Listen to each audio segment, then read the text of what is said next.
Assalamualaikum Bu Bidan. Waalaikumsalam Ibu. Silakan masuk. Iya Bu Bidan. Selamat siang Ibu. Sebelumnya perkenalkan, saya Bidan Dela. Kalau boleh tahu, nama Ibu siapa, umur Ibu berapa, dan alamat rumah Ibu di mana? Nama saya Ibu Dinar, umur saya 25 tahun, dan alamat rumah saya di Jalan Kuningan, Bu. Baik Ibu Dinar, apa ada yang bisa saya bantu?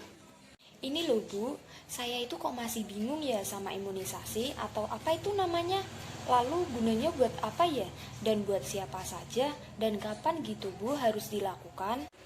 Baik Ibu, sebelumnya saya mau tahu dulu apakah Ibu Dinar pernah mendengar informasi tentang imunisasi atau pernah ikut penyuluhan tentang imunisasi Bu? Pernah sih Bu, baca-baca di internet gitu. Kalau penyuluhan gitu saya belum pernah Bu. Setahu saya ya itu Bu pemberian apa itu namanya? Pokoknya buat pencegahan penyakit gitu ya Bu, kalau tidak salah. Jadi begini Bu, imunisasi itu merupakan proses untuk membuat imun seseorang kebal terhadap suatu penyakit. Dan proses ini dilakukan dengan cara pemberian vaksin yang merangsang kekebalan tubuh agar kebal terhadap penyakit. Jadi benar sekali dengan apa yang Ibu Dinar katakan tadi. Imunisasi ini bertujuan untuk pencegahan penyakit.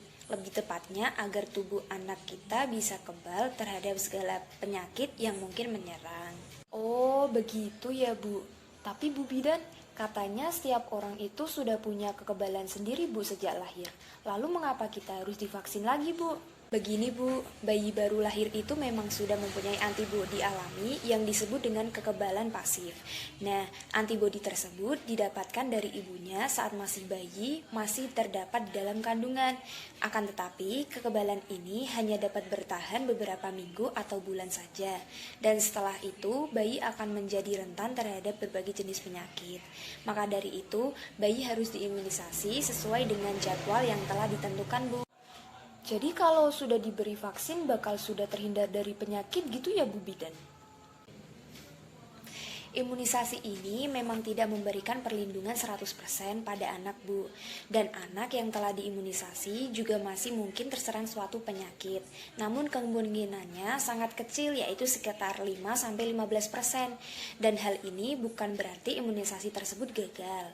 Tetapi karena memang perlindungan imunisasi itu sekitar 80-95%. Dan anak yang sudah diimunisasi saja masih mungkin terkena penyakit apalagi yang tidak Bu, begitu. Oh, begitu ya. Ya juga ya Bu Bidan. Iya Bu. Oh iya, kalau boleh tahu, apa Ibu Dinar baru saja menikah dan sedang mengandung anak pertama atau bagaimana Bu? Hehe, iya Bu, saya baru mengandung anak pertama dan masih umur 3 bulan.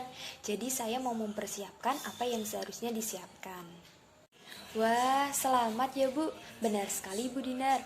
Memang alangkah baiknya sebelum kita punya anak itu kita mempersiapkan terlebih dahulu informasi dan pengetahuan tentang hal-hal yang menyangkut proses tumbuh kembang anak Bu. Tapi Bu Bidan, imunisasi begini apa ada efek sampingnya Bu? Ada Bu, pemberian vaksin ini dapat disertai efek samping atau kejadian ikut pasca imunisasi atau yang disebut dengan KIPI. Antara lain seperti demam ringan sampai tinggi, bengkak pada area bekas suntikan dan juga anak menjadi agak rewel. Namun reaksi tersebut akan hilang dalam waktu kurang lebih 3-4 hari Bu. Nah, bila anak mengalami hal seperti itu, Bu Dinar bisa memberi kompres dengan air hangat dan obat penurun panas setiap 4 jam. Dan cukup pakaikan anak baju yang tipis dan tanpa diselimuti. Di samping itu juga berikan ASI lebih sering disertai nutrisi tambahan dari buah dan susu.